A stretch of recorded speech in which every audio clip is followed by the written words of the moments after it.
मैं मोनिका रावत आपका स्वागत करती हूँ आईसीटी वर्चुअल क्लासरूम देहरादून। बच्चों, आज हम क्लास 11th का जो आपका सब्जेक्ट है फिजिक्स, उसका chapter work energy and power को कंटिन्यू करेंगे। तो बच्चों, लास्ट लेक्चर में हमने ये देखा था कि जब आपके पास वेरिएबल फोर्स होता है, ठीक है, उस केस में आप किस तरीके से जो है फोर्स का अमाउंट निकालते हैं, वर्क का अमाउंट निकालते हैं, कितना कार्य हुआ है। इसी पोर्शन का हम अब मैथमेटिकल ट्रीटमेंट देख रहे हैं, यानी गणितीय उपचार देख रहे हैं। यानी जब भी कोई आपकी वेरिएबल फोर्स जो है, चर बल जो है, वो कार्य करता है तो किस तरीके का कार्य हो। अब हम ये मानते हैं, हम ये समझते हैं कि हमें क्या करना है, वर्क कर रहे हैं और एक पोजीशन है P से हमने एक ऑब्जेक्ट पे, एक वस्तु पे फोर्स लगाया और वो Q पोजीशन तक उसका डिस्प्लेसमेंट हुआ। यानी हमने P पोजीशन पे कोई वस्तु थी, उस पे हमने बल लगाया, उसका विस्थापन किया और वो Q पोजीशन तक पहुंचा। अब जो हमारा वर्क है, जो हमारा वर्क है वो हमारा किस पे लगा है, इस ऑब्जेक्ट पे, इस वस्तु पे लगा है, जो इस वस्तु को इस P पोजीशन से Q पोजीशन में ले जाने में हुआ। अब हम बात करते हैं P की। तो P क्या है, किसी पॉइंट से आपकी जो डिस्टेंस है वो SA है और उसी पॉइंट से अगर हम Q की बात करें तो ये जो पॉइंट है, इसकी जो डिस्टेंस है वो आपकी SB है। अब आप क्या कर रहे हैं, इस पे फोर्स लगाया, ये डिस्प्लेसमेंट हुआ, ठीक है, फोर्स लगा। फोर्स किस तरफ लग रहा है आपका, ऊपर की तरफ। आप देख सकते हैं फोर्स ऊपर की तरफ है, ठीक है, ये लग रहा है। इसका F cos थीटा कंपोनेंट जो है आपका इस तरफ, यानी इस दिशा में लग रहा है, जिस दिशा में आपका डिस्प्लेसमेंट हो रहा है, ठीक है। तो आप इसको किस तरीके से लिखेंगे, आप कुछ इस तरीके से इसको आप अपने जो है डेरिवेशन को लिखेंगे। Suppose we have to evaluate work done in moving a body from point A to point B, ठीक है। हमने यहाँ पे PQ लिया है, आप यहाँ पे AB भी लिख सकते हैं।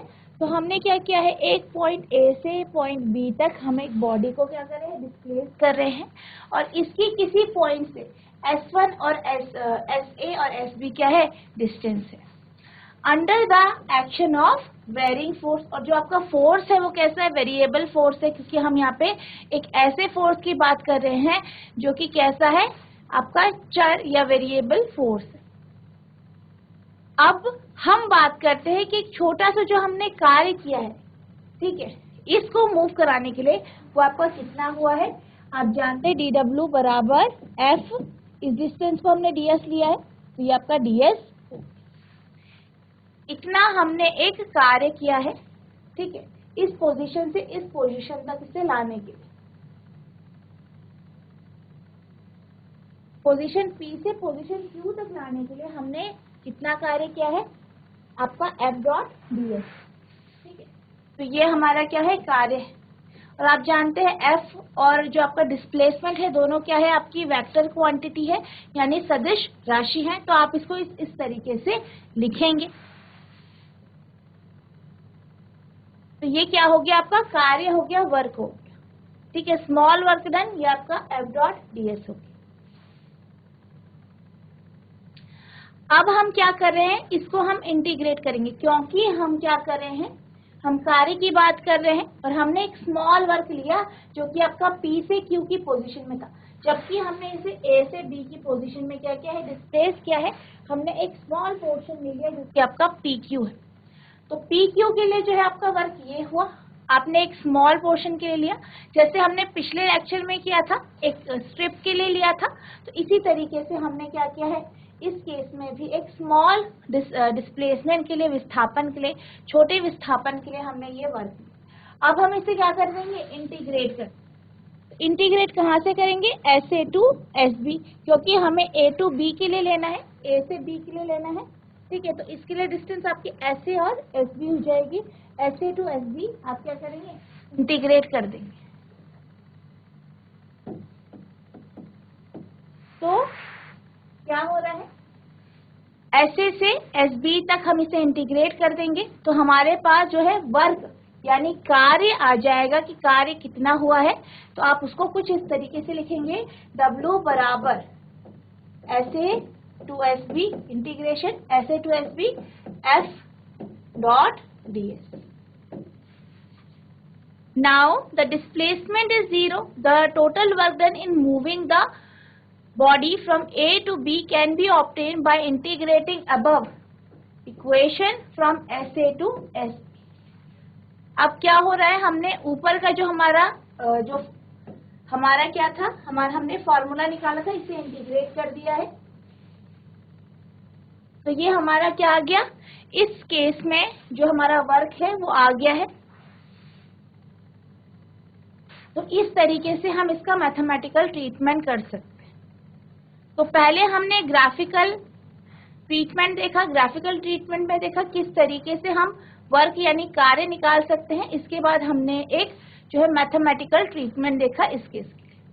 अब हम बात करते हैं conservative and non conservative force की, यानी संरक्षी एवं असंरक्षी बल की।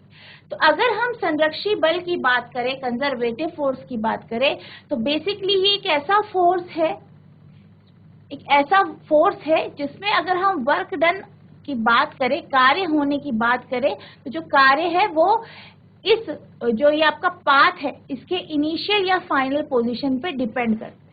जैसे फॉर एग्जांपल आपने क्या किया, एक आपके पास होता है फोर्स, आपका होता है ग्रेविटेशनल फोर्स होता है, ठीक है, ग्रेविटेशनल फोर्स यानी गुरुत्वाकर्षण बल होता है।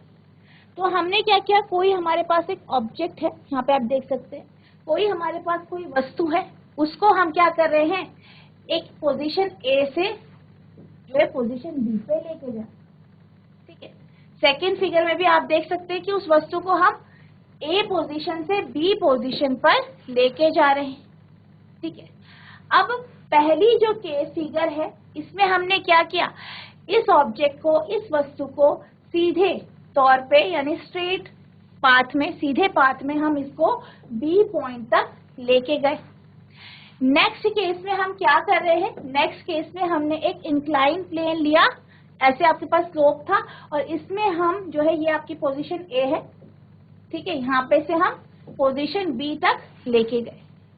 तो बेसिकली अगर आपका जो फोर्स है, इस केस में आपका ग्रेविटेशनल फोर्स की हम बात कर रहे हैं, गुरुत्वाकर्षण बल की हम बात कर रहे हैं, तो इस एक ऑब्जेक्ट को, वस्तु को एक पोजीशन A पोजीशन से B पोजीशन में ले जाने में कितना कार्य किया गया है, ठीक है, पहले केस में और दूसरे केस में, ठीक है।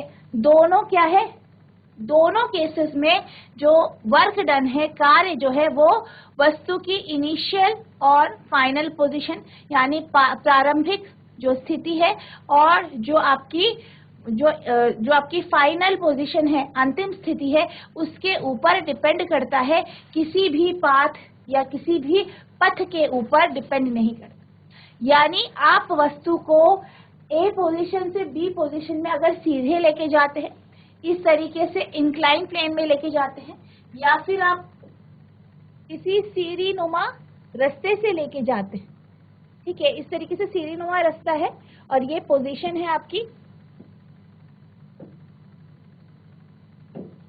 तो अगर आप सीढ़ी नुमा रास्ते से भी B को लेके जाएंगे तो जो इस वस्तु को ले जाने में कार्य किया गया है वो सिर्फ इसकी इनिशियल पोजीशन, फाइनल पोजीशन यानी प्रारंभिक अवस्था और अंतिम अवस्था पे ही डिपेंड करेगी, उसी के ऊपर ये डिपेंड हो।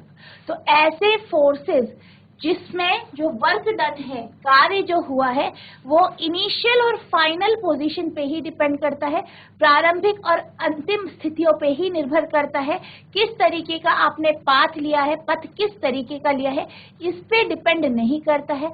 ऐसे बल या ऐसे फोर्सेस को हम कंजर्वेटिव फोर्स या संरक्षी बल कहते हैं। आई होप आपको ये कॉन्सेप्ट क्लियर हो गया होगा। और इसका जो एक एग्जाम्पल है वो आपका गुरुत्वाकर्षण बल यानी ग्रेविटेशनल फोर्स है। कंजर्वेटिव फोर्स यानी संरक्षी बल। A force is said to be conservative when the work done by or against the force in moving a body is dependent only on the initial and final position of the body and not on the nature of the path followed between the initial and final position. एक बल को संरक्षी बल कहा जाता है जब किसी पिंड को चलाने में बल द्वारा या इसके विरुद्ध किया गया कार्य केवल पिंड के प्रारंभिक और अंतिम स्थितियों पर निर्भर करता है, ना कि प्रारंभिक और अंतिम स्थितियों के बीच के पथ की प्रकृति पर निर्भर करता है। फॉर एग्जाम्पल, जैसे मैंने आपका अभी ग्रेविटेशनल फोर्स यानी गुरुत्वाकर्षण बल का आपको उदाहरण दिया कि गुरुत्वाकर्षण बल में क्या होता है, जब भी आप किसी वस्तु को, ठीक है, एक पोजीशन से दूसरी पोजीशन पे लेके जा रहे हैं, एक स्थिति से दूसरी स्थिति पे लेके जा रहे हैं, तो इस में जो कार्य किया गया है वो सिर्फ उसके इनिशियल और फाइनल पोजीशन पर, यानी जो इसकी प्रारंभिक स्थिति है और अंतिम स्थिति है, इस पे ही ये निर्भर करेगा इसने कैसा पथ लिया है, सीधा पथ लिया है, तिरछा पथ लिया है या एक सीढ़ी नुमा पथ लिया है, इसके ऊपर ये डिपेंड नहीं करता है, सिर्फ पोजीशन पर डिपेंड करता है। फॉर एग्जाम्पल, जैसे कि एक एग्जाम्पल हम ले लेते हैं कि हमने क्या किया, एक हमारे पास वस्तु थी, क्या थी, एक वस्तु थी, पिंड था, उसको हम एक पोजीशन ए से बी पोजीशन तक लेके गए, ए पोजीशन से बी पोजीशन तक लेके गए। इसके बाद हमारी जो वस्तु है बी से ए पोजीशन तक वापस आई। तो अगर हम ये देखें कि ये जो ऑब्जेक्ट है, जो वस्तु है, इसकी जो प्रारंभिक स्थिति है, इनिशियल पॉइंट है या प्रारंभिक इनिशियल पोजीशन है,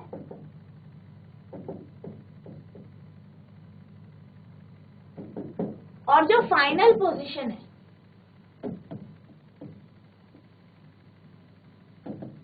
यानी प्रारंभिक स्थिति और जो इसकी अंतिम स्थिति है,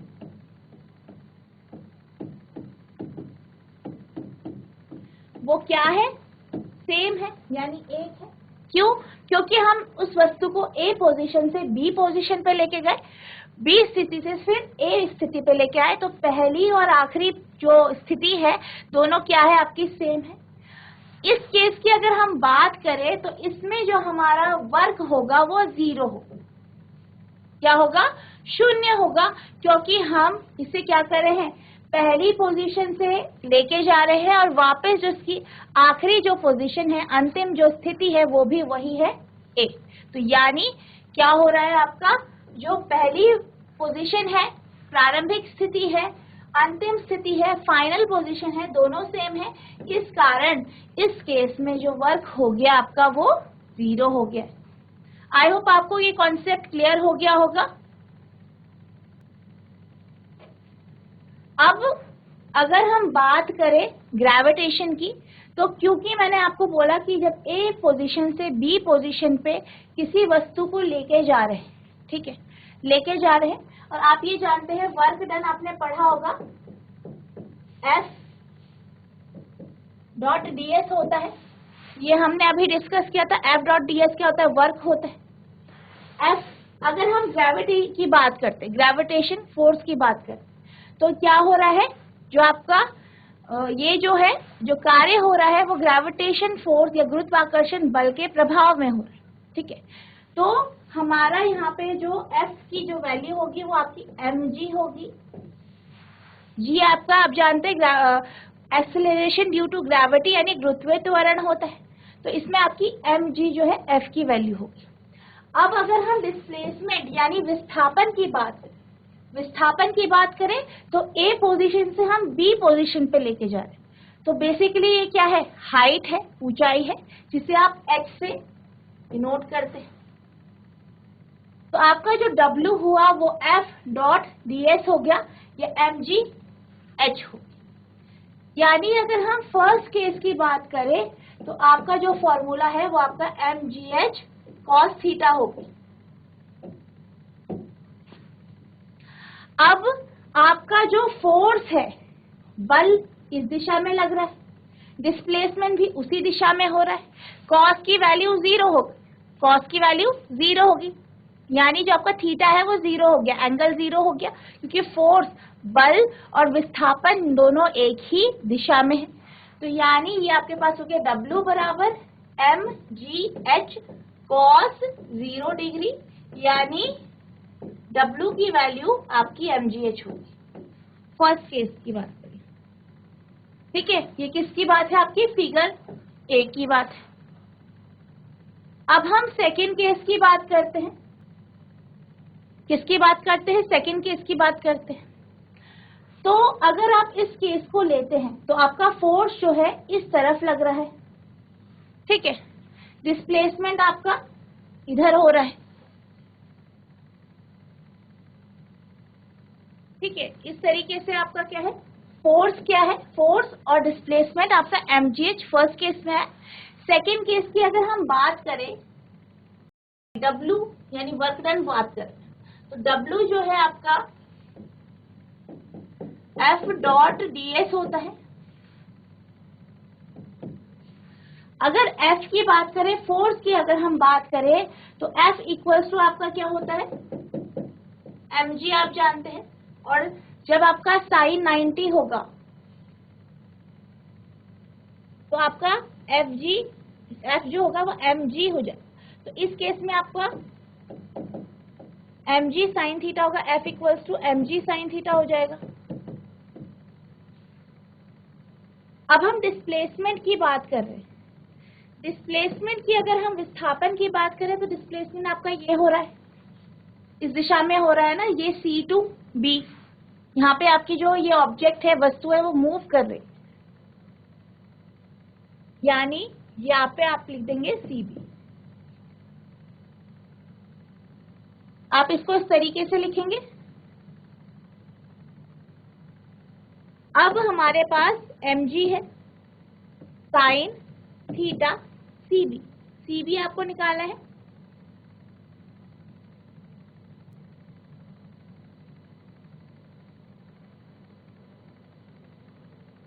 CB है, ठीक है। अगर CB की बात करें, यहाँ पे जैसे कि यहाँ पे देख सकते हैं आप, CB की अगर हम बात करते हैं, ये आपका CB है, तो CB अगर हम देखें,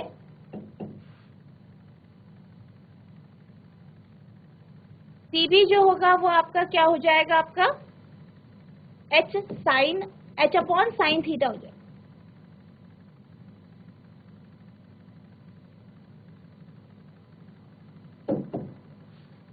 ठीक है, H अपॉन साइन थीटा हो जाएगा।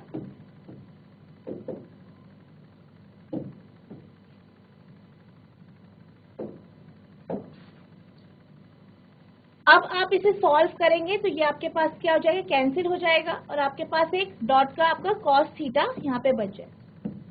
तो ये आपका mgh हो जाएगा और आपका कॉस थीटा।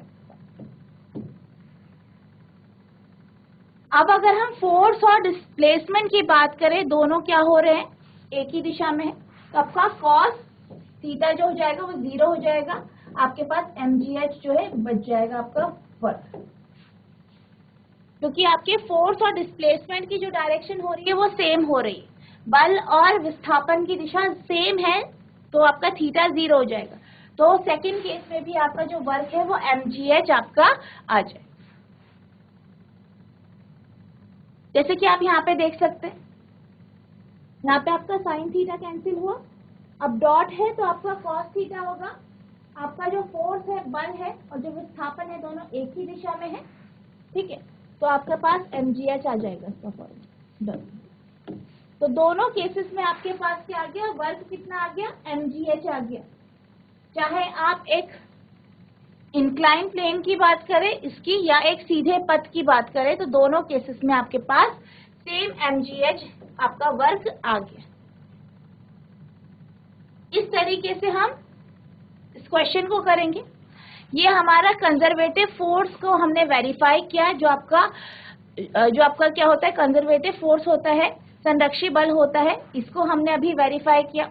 अब हम इसकी प्रॉपर्टी यानी गुण पढ़ते हैं कि जो आपके संरक्षी बल होते हैं इसका गुण क्या क्या होते हैं, ये हम देखते हैं। तो अगर हम पहली बात, अगर हम कार्य होने की बात करें, यानी वर्क हुआ है, किसी भी एक बॉडी के द्वारा, वस्तु के द्वारा कार्य हुआ है, तो जो आपका कंजर्वेटिव फोर्स होता है, संरक्षी बल होता है, इस केस में जो आपका कार्य है वो आपकी प्रारंभिक स्थिति और अंतिम स्थिति पे ही निर्भर करती है।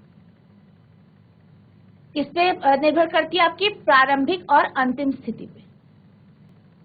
तो हम बात कर रहे हैं प्रॉपर्टीज ऑफ कंजर्वेटिव फोर्स। तो पहली जो इसकी प्रॉपर्टी है, पहला जो गुण है वो आपका ये है कि जो आपका ये जो फोर्स होता है, कंजर्वेटिव या संरक्षी बल जो होता है, ये जो है इनिशियल और फाइनल पोजीशन में, यानी प्रारंभिक और अंतिम स्थिति पे इसमें जो कार्य किया गया है वो निर्भर करता है।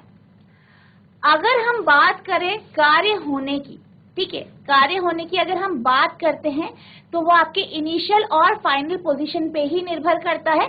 उसके बीच में किस तरीके का पथ लिया गया है, यानी पाथ किस तरीके का है, इंक्लाइन है या सीढ़ी नुमा पथ लिया गया है या सीधा पथ लिया गया है, तो ये जो है इस पे डिपेंडेंट नहीं करता है। इसी तरीके से अगर हम किसी क्लोज्ड पाथ की बात करें, यानी ऐसा पाथ या ऐसा पथ जिसमें हम एक पॉइंट से शुरू करते हैं और फिर वापस उसी पॉइंट में हमारा क्या हो जाता है, जो है हमारी पोजीशन आ जाती है, यानी जो आपका प्राथमिक या जो आपका प्रारंभिक जो स्थिति है और अंतिम स्थिति है, दोनों की जो पोजीशन है, दोनों की जो स्थिति है वो एक ही होती है। तो इस केस में आपका क्या होता है, क्लोज्ड पाथ होता है। क्या होता है आपका? क्लोज्ड पाथ होता है, ठीक है। तो इस केस में भी इस केस में क्या होता है, जब भी कोई कार्य होता है, क्योंकि ये इनिशियल और फाइनल पोजीशन यानी प्रारंभिक और अंतिम जो स्थिति है वस्तु की, उसके ऊपर निर्भर करता है। इस कारण इस केस में W की वैल्यू आपकी 0 हो जाती है, यानी कार्य जो होता है वो आपका 0 हो जाता है। आई होप आपको ये पॉइंट समझ में आ गए होंगे। कंजर्वेटिव फोर्स जो है आपकी इनिशियल और फाइनल पोजीशन, प्रारंभिक और अंतिम स्थिति पे निर्भर करता है। दूसरी बात, जो आपका पाथ है अगर वो क्लोज्ड है, यानी आपकी जो इनिशियल पोजीशन है, फाइनल पोजीशन है, प्रारंभिक स्थिति और अंतिम स्थिति दोनों एक ही है, तो आपका जो कार्य होगा, वर्क होगा, वो 0 हो जाएगा।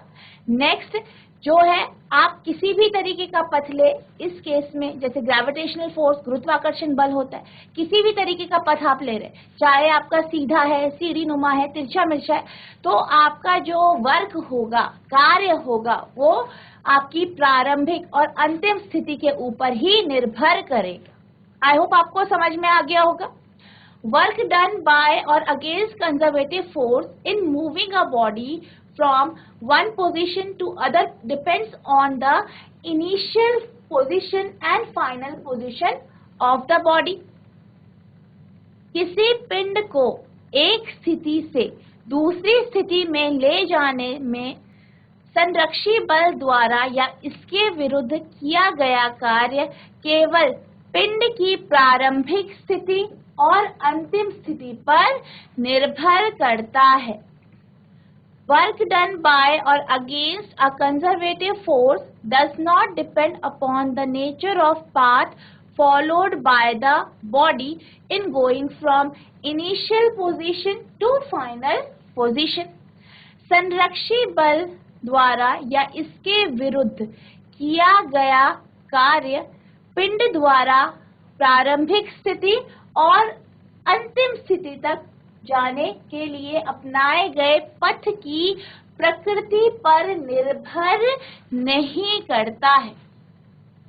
Work done by or against a conservative force in moving a body through any round trip, that is closed path where final and initial position coincides, ठीक है, the work is always 0.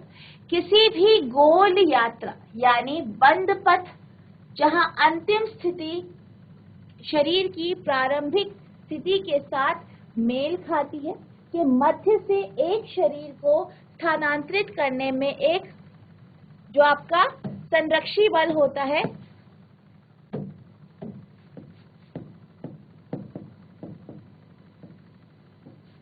संरक्षी बल द्वारा या इसके विरुद्ध किया गया कार्य हमेशा शून्य होता है। आई होप आपको ये पॉइंट समझ में आ गए होंगे।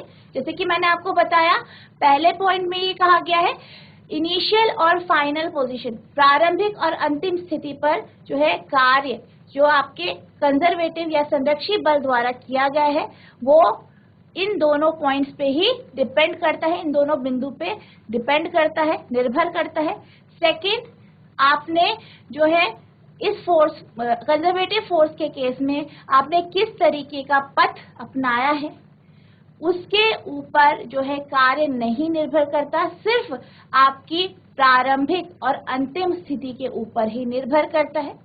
थर्ड, अगर आपका जो कार्य है किसी ऐसे ट्रिप में या ऐसे यात्रा में हुआ है जो कि गोल यात्रा है, यानी कि प्रारंभिक स्थिति अंतिम स्थिति दोनों एक ही हो जाती है, कोइंसाइड हो जाती है, तो इस केस में जो कार्य हुआ है वो शून्य यानी 0 हो जाता है। अब हम बात करते हैं नॉन कंजर्वेटिव फोर्स यानी असंरक्षी बल की। तो अगर हम असंरक्षी बल की बात करें तो ये एक ऐसा बल है या ऐसा फोर्स है जिसमें अगर हम वर्क की बात करें, कार्य की बात करें, तो ये पाथ यानी पथ के ऊपर निर्भर करता है। जो आपका संरक्षी बल होता है इसमें पोजीशंस, पहली और अंतिम पोजीशन क्या है, इनिशियल और फाइनल पोजीशन क्या है, इसके ऊपर निर्भर करता है। लेकिन जब हम असंरक्षी बल की बात करते हैं तो इसमें जो है जो आपका कार्य है वो पाथ के ऊपर यानी किस तरीके का पथ अपनाया गया है उस कार्य को करने में उसके ऊपर निर्भर करता है। इसका एक एग्जाम्पल है आपका फ्रिक्शनल फोर्स यानी घर्षण बल। घर्षण बल जैसे कि आप जानते हैं कब लगता है, जब हम चल रहे हैं, ठीक है। जैसे कि कोई गाड़ी चल रही है तो जिस दिशा में गाड़ी चल रही है उसकी उल्टी या विपरीत दिशा में या ऑपोजिट डायरेक्शन में आपका घर्षण बल लगता है। जैसे हमने बॉल की बात करी है, आपने देखा होगा जब बॉल इस तरीके से मूव करती है, गति करती है, तो एक बल इसके अगेंस्ट लगता है, ठीक है।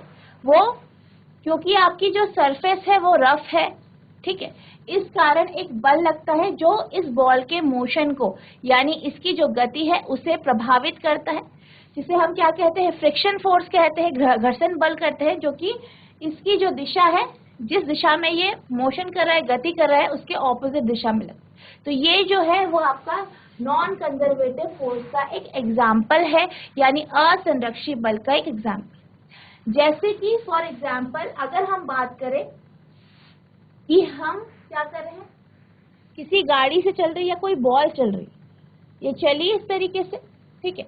तो आप जानते हैं जब ये किसी सरफेस पे या जो आपकी ग्राउंड में चल रही है तो एक घर्षण बल जो है, जो घर्षण बल होता है वो इसके मोशन के अगेंस्ट कार्य करेगा, यानी जिस दिशा में ये मूव कर रही है उसके विपरीत दिशा पे कार्य करेगा।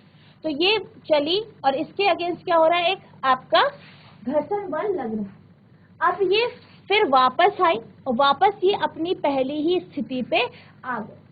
अब इस तरफ जाते हुए भी इस पे घर्षण बल लगेगा, लेकिन हम ये नहीं कह सकते कि जो आपका घर्षण बल है वो 0 यानी शून्य हुआ है, क्योंकि आपकी इनिशियल और फाइनल पोजीशन, प्रारंभिक और अंतिम स्थिति एक ही, क्योंकि जो आपका घर्षण बल है वो पाथ यानी पथ, जो आपकी पाथ है इसके ऊपर, पथ के ऊपर, रास्ते के ऊपर डिपेंड कर रहा है, उसके ऊपर निर्भर कर रहा है। आई होप आपको समझ में आ गया होगा कि असंरक्षी बल क्या होता है। A force is said to be non-conservative when the work done by or against the force in moving a body from one position to another is depend on the path followed between these points. एक बल को असंरक्षी या असंरक्षी बल कहा जाता है जब किसी पिंड को एक स्थान से दूसरे स्थान तक ले जाने में बल द्वारा या इसके विरुद्ध किया गया कार्य इन दो स्थितियों के बीच के पथ पर निर्भर होता है। दो स्थितियां आपकी कौन कौन सी है? इनिशियल और फाइनल पोजीशन, यानी प्रारंभिक स्थिति और अंतिम स्थिति। For instance, frictional forces are non conservative forces. उदाहरण के लिए घर्षण बल असंरक्षी बल है। तो आपको अब समझ में आ गया होगा कि जो आपका असंरक्षी बल होता है, नॉन कंजर्वेटिव फोर्स होता है, ये आपका पाथ डिपेंडेंट यानी पथ के ऊपर ये निर्भर करता है। जबकि जो आपका कंजर्वेटिव फोर्स है, संरक्षी बल है, ये पथ यानी पाथ के ऊपर नहीं डिपेंड करता, सिर्फ इनिशियल और फाइनल पोजीशन यानी प्रारंभिक स्थिति और अंतिम स्थिति के ऊपर ही निर्भर करता है। आई होप आपको समझ में आ गया होगा। अगर आपको ये कॉन्सेप्ट समझ में आ गए हैं तो आप हाथ हिलाइए, हाथ उठाइए अपने। ओके, नेक्स्ट हम बात करते हैं पावर की। हाथ नीचे कर दीजिए। अब हम बात करते हैं पावर की। पावर क्या होती है, शक्ति क्या होती है। तो अगर आप नॉर्मल लैंग्वेज में शक्ति की बात करते हैं तो क्या बोलते हैं आप? किसी भी व्यक्ति की शक्ति ज्यादा है, कैसे बोलते हैं आप? जब वो फटाफट किसी काम को कर देता है, जल्दी जल्दी से कोई काम कर देता है, तो आप क्या कहते हैं कि इस पे बहुत शक्ति है, इस पे बहुत पावर है। तो इसी तरीके से अगर हम साइंटिफिक लैंग्वेज में देखें तो जो किसी भी व्यक्ति जो है, कोई भी पर्सन है, उसकी पावर क्या होती है? Rate of change of doing work, यानी किस दर पे वो कार्य कर सकता है, ये क्या होती है? किसी भी वस्तु की पावर होती है, जिसे हम क्या कहते हैं? शक्ति कहते हैं हिंदी में। आई होप आपको समझ में आ गया होगा। यानी रेट ऑफ डूइंग वर्क यानी कार्य करने की जो दर होती है उसको हम शक्ति यानी पावर कहते हैं। जैसे आप नॉर्मल लैंग्वेज में कहते हैं कोई किसी कार्य को फटाफट कर देता है, जैसे कोई फटाफट लिख लेता है, तो वो उसकी क्या हो गई? पावर हो गई कि इतने टाइम इंटरवल में, इतने समय अंतराल में इसने इतना सारा कार्य कर दिया, इतना काम कर दिया। तो यही आपकी क्या होती है? Power. Power of a person और machine refers to the time rate at which work is done by it, यानी किसी व्यक्ति या मशीन की शक्ति उस समय दर को संदर्भित करती है जिस पर उसके द्वारा काम या कार्य किया गया है। यानी अगर हम मैथमेटिकली देखें, गणितीय तौर पे देखें, तो पावर बराबर होती है आपकी रेट ऑफ डूइंग वर्क यानी work done per unit time देकर। यानी शक्ति की अगर हम बात करते हैं, शक्ति जो बराबर होती है आपकी कार्य करने की दर के बराबर होती है। रेट ऑफ डूइंग वर्क होता है यानी कितने समय में आपने कार्य किया है, ये आपकी क्या होती है? शक्ति यानी पावर होती है। कार्य किया गया और समय लिया गया, तो ये इसका क्या होता है? फॉर्मूला होता है। यानी P अगर आपका पावर है, हम पावर को या शक्ति को P से डिनोट करते हैं, तो P बराबर आपका W अपॉन T होता है। यहाँ पे P आपकी क्या है? शक्ति है, W आपका कार्य किया गया है और T क्या है? कितना समय लिया गया है। तो ये इसका क्या होता है? फॉर्मूला होता है। ठीक है, पावर बराबर वर्क अपॉन टाइम, शक्ति बराबर कार्य बटा समय। आई होप समझ में आ गया होगा आपको।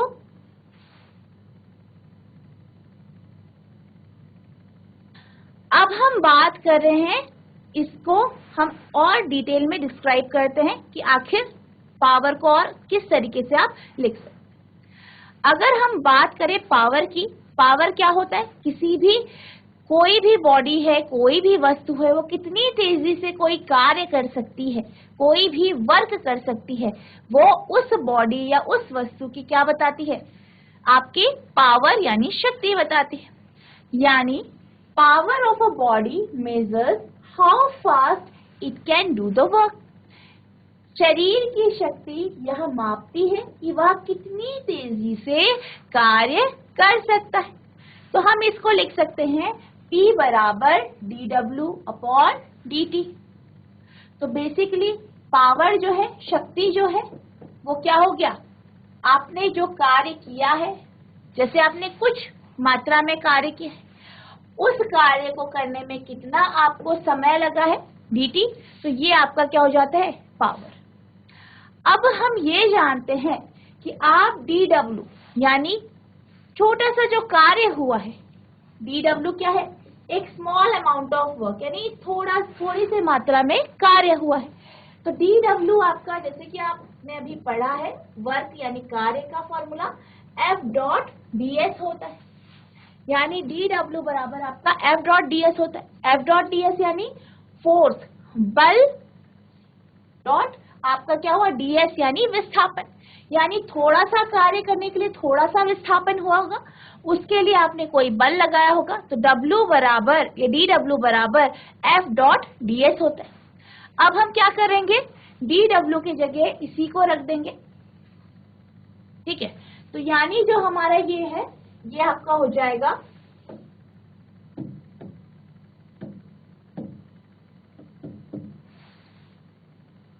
क्योंकि dW बराबर F डॉट ds है, since dW is equals to F dot ds, तो आपका P बराबर हो जाएगा F डॉट ds, ठीक है, अपॉन dt, जैसे कि यहाँ पे हमने लिखा, इस तरीके से हो जाएगा।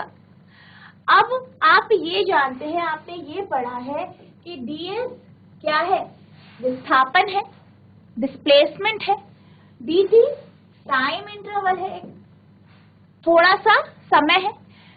तो ds अपॉन dt क्या होता है आपका, वेलोसिटी यानी वेग के बराबर होता है, ठीक है, वेग के बराबर होता है ds अपॉन dt। आप जानते होंगे, आपने ये पढ़ा है क्लास 9 में, ठीक है। तो ds आपका विस्थापन है, dt टाइम, कितना समय लगा है, तो ये इसका जो रेशियो होता है, इसका जो अनुपात होता है, बराबर होता है आपके वेलोसिटी के, वेग के। तो ये आपका v हो गया। तो आप क्या करेंगे, इसकी जगह इस तरीके से v रख देंगे, तो p बराबर आपका f डॉट v हो जाएगा। आप यहाँ पे देख सकते हैं, इस तरीके से आपकी पावर की वैल्यू आ गई, f dot v। I hope आपको समझ में आ गया होगा कि f डॉट v कैसे आया है, आ गया है समझ में, ठीक है। तो ये आपका पावर यानी शक्ति का फॉर्मूला आ गया है, जिसे हम इस तरीके से भी लिख सकते हैं।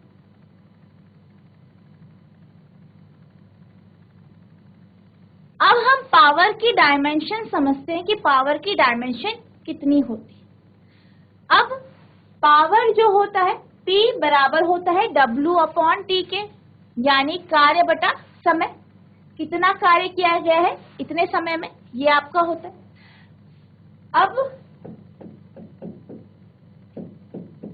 अब हम जानते हैं जो W है वो आपका क्या होता है, F डॉट ds होता है, ठीक है, F डॉट ds होता है। अब फोर्स जो है वो आपका mg या ma होता है, मास इनटू एक्सेलरेशन, द्रव्यमान गुणा आपका जो एक्सेलरेशन, त्वरण होता है, a फॉर एक्सेलरेशन, ये होता है। अब हम इसका डायमेंशनल फॉर्मूला देखेंगे। तो अगर हम f की बात करें, ठीक है, आपके पास m क्या है, मास है, ठीक है। मास का क्या होता है आपका, मास की SI यूनिट आपकी kg होती है, एक्सेलरेशन की मीटर पर सेकंड स्क्वायर, ठीक है, मीटर पर सेकंड स्क्वायर। ds क्या है आपका, विस्थापन है, इसकी क्या होती है, मीटर होती है। t क्या है, टाइम है, टाइम है, तो ये इसकी क्या होती है आपकी यूनिट, सेकंड होती है ना। तो ये आपके क्या हो गए, अलग अलग जो आपके पास इसमें एलिमेंट्स है, उनकी क्या है आपके पास SI यूनिट है, जो SI मात्रक है। अब आप जानते हैं डायमेंशन को हम MLT के फॉर्म में लिखते हैं।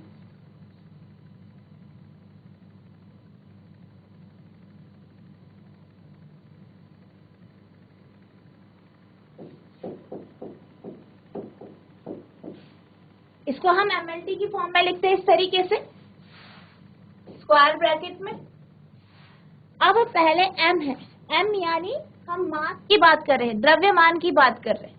तो द्रव्यमान यानी m कितना है आपके पास, 1 है, जिसका kg है आपका SI यूनिट यानी SI मात्रा। तो m की वैल्यू यहाँ पे 1 हो गई, आप यहाँ पे 1 लिखेंगे इस तरीके से। अब हम L लेंथ यानी लंबाई की बात कर रहे हैं। जब हम लंबाई लेंथ की बात कर रहे हैं, आप यहाँ पे देख सकते हैं एक्सेलरेशन यानी जो त्वरण होता है वो मीटर पर सेकंड स्क्वायर होता है, विस्थापन जो है मीटर होता है फॉर्मूला, यानी m क्या है, मीटर है। मीटर किसकी यूनिट है, किसका मात्रक है, लंबाई का। तो L में यहाँ पे आपके पास 2 आ जाएगी, क्योंकि ये क्या है आपका जो है न्यूमरेटर में है, तो ये आपके पास L की वैल्यू 2 आ जाएगी। अब हम टाइम की बात करते हैं, समय की। समय आप सेकंड में दर्शाते हैं, तो एक्सेलरेशन में s-2 है, पर सेकंड स्क्वायर बोला तो s-2, s इस पर -2। टाइम है वो आपका नीचे डिनोमिनेटर में है, फ्रैक्शन है ये, इसका डिनोमिनेटर s है, ठीक है। तो -2 ये आपका क्या हो गया, -1 हो गया। 2 + 1 3, तो यहाँ पे -3 आ जाए। तो इस तरीके से आपका डायमेंशन फॉर्मूला आ जाएगा, आपका जो पावर है, शक्ति है उसका। m ये आप लिखेंगे m, ऊपर आपका 1 आएगा raised-1, L raised-2, T -3, और इस तरीके से आप डायमेंशन फॉर्मूला लिखेंगे। ये आपका इस तरीके से आता है।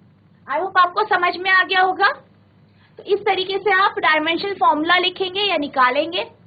और क्लास 11th में आपका जो फर्स्ट चैप्टर है उसमें आपके इसी तरीके के क्वेश्चन आते हैं, और आपको पता होना चाहिए किस तरीके से डायमेंशनल फॉर्मूला निकाला जाए।